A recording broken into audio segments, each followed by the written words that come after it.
How to save a PDF document to files in iPhone 16e. So let's start the video. First of all, open Safari browser and open any website or file and then click on this share icon.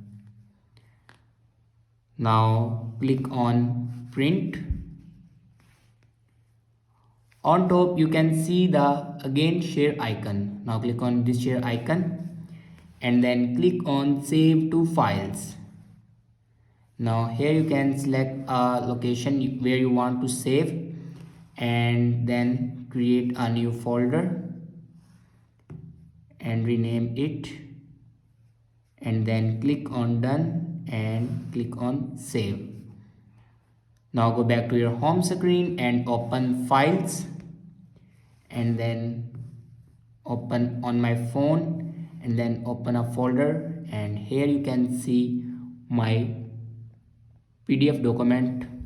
So this is the way to save a PDF document to files in iPhone 16e. I hope this video is helpful for you. Thanks for watching.